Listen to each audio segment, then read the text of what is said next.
कडेपूर येथे शेतात चाकूच्या धाकाने महिलांचे दागिने लुटणाऱ्या आणि पेठ, कारवे, देवनगर येथे जबरी चोरी आणि चेन स्नॅचिंग करणारी टोळी स्थानिक गुन्हे अन्वेषणच्या पथकाने जेरबंद केली। संशयित अभिषेक जगन्नाथ जाधव, निरंजन बळवंत कुरळे, सौरभ महादेव इंगवले आणि सुलताना बालेखान मुलानी या चौघांना अटक करून 5,15,000 रुपयांचा मुद्देमाल जप्त केला।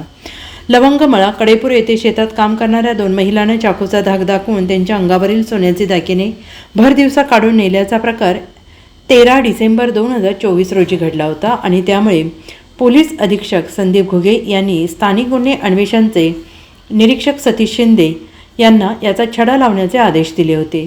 गुन्हे अन्वेषणचे सहाय्यक निरीक्षक सिकंदर वर्धन यांचे पथक चोरट्यांचा माग काढत होते, तेव्हा पथकातील हनुमंत लोहार व प्रमोद साखरपे यांना विटा ते कडेपूर रस्त्यावरून तिघे संशयित दुचाकीवरून चोरीचे सोने विक्रीसाठी येणार असल्याची माहिती मिळाली। त्यानुसार पथकाने परिसरात सापळा रचला।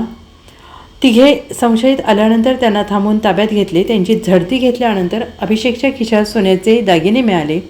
चौकशी केल्यानंतर त्याने आणि निरंजन कुरणे यांनी सुलताना मुलानी हिच्या सांगण्यावरून लवंगमळा कडेपूर येथे शेतात 2 महिलांना चाकूचा धाक दाखवून दागिने काढून घेतल्याची कबुली दिली। तसेच कसून चौकशी केल्यानंतर अभिषेक, निरंजन, सौरभ या तिघांनी पेठ, कारवे, देवनगर या ठिकाणी जबरी चोरी आणि चेन स्नॅचिंग केल्याची कबुली दिली। कसून चौकशी केल्यानंतर तिघांकडून सोन्याचे मणिमंगळसूत्र, टॉप, 2 वाट्या असे 4,35,000 रुपये, सोन्याचे दागिने, 70,000ची दुचाकी, 10,000चा मोबाईल असा 5,15,000 रुपयांचा मुद्देमाल जप्त केला। संशयितांना कडेगाव इस्लामपूर पोलीस ठाण्याकडे वर्ग करण्यात आले आहे। Bureau report SBN Marathi, Kadepur.